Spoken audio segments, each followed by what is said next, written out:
KS Anupama, and today I'm going to teach you about electric charges and fields, as this much is gonna covered in this particular video. So now what we're gonna discuss about is electric charge, electric field, and electric field strength. Okay. So basically, what is electric charge? Electric charge is a material. Okay, listen to me. Electric charge is a material by virtue of which it repels its own kind and attracts the opposite kind. Like I will give an example. Like see, these are the markers. Okay, you will like markers. So these are the two opposite charges. Let's assume. So these are the two opposite charges. They attract each other. Okay, and these two are like same charges. They repel each other. Okay, you can remember this way. Okay, so electric charge properties, they can be asked in an exam as three basic properties of charge. So first one is charge is quantized. Charge is quantized. Charge is conserved. Charge is quantized. Charge is additive. And also one thing you need to remember about charges is that charges always reside on the outer surface. Like for example, this is a charge. Okay, this is a charged particle. Let's assume these are the charges. They always reside in the outside only. They never inside. They never like go inside the conductor. Okay, they always reside on the outside only. And another thing you need to know is they always reside on a sharper edge. For example, let's see, I will show you. So this is a charge. Let's assume like this is a conductor basically. So the charges come like they always reside in a sharp edge. Like this is a sharp edge, although it's not. But yeah, this one, like this is a sharp edge, then they reside there only. They don't never inside, like they never enter inside a conductor. Okay. So another thing, it's a scalar quantity. It's really simple. You didn't need to like think much. It's scalar quantity. So okay. And another one is electric field. Okay. Electric field is what, the simple words I will say, which I learned. Electric charge, basically the electrical effects which it shows, the field in which it can be experienced is electric field. Okay, so what is electric field properties? Electric field properties is that basically they never form closed loops. Okay, they never ever form closed loops. They always run parallel to one another.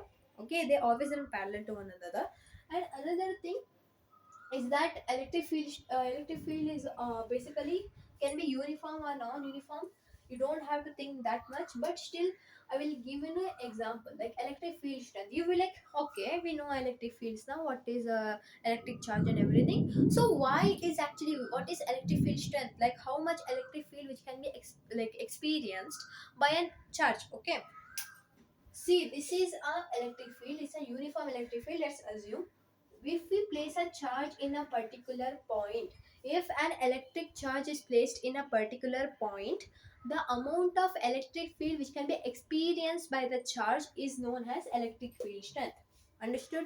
Like if a charge, like this is a charge, it can be placed in, like let's see, if this is a electric field. If the charge is placed here, how much electric, okay, sorry, how much electric field it can be expressed from this is a charge, how much electric field can be expressed here in this point is called as electric field strength. That much strength is there in the electric field. Like you only assume this is a charge, yeah, this is a uniform electric field.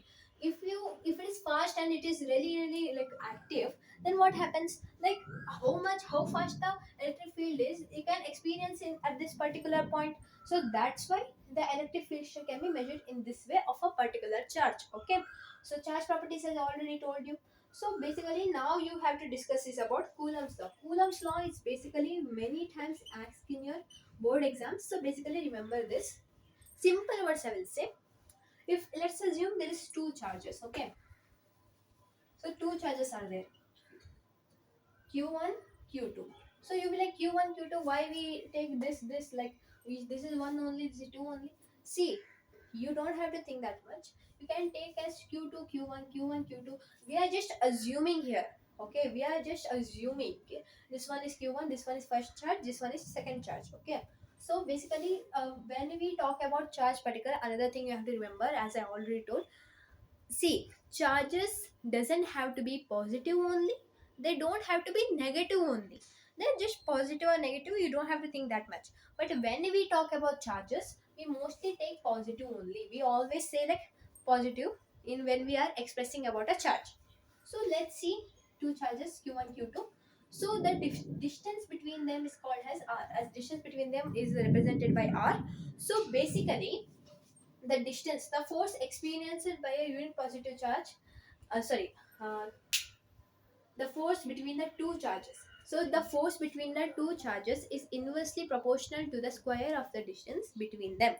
Means the force, like the force needed in between the two charges, the force between the these two charges is inversely proportional. Means inversely proportional. Inverse is basically 1 by.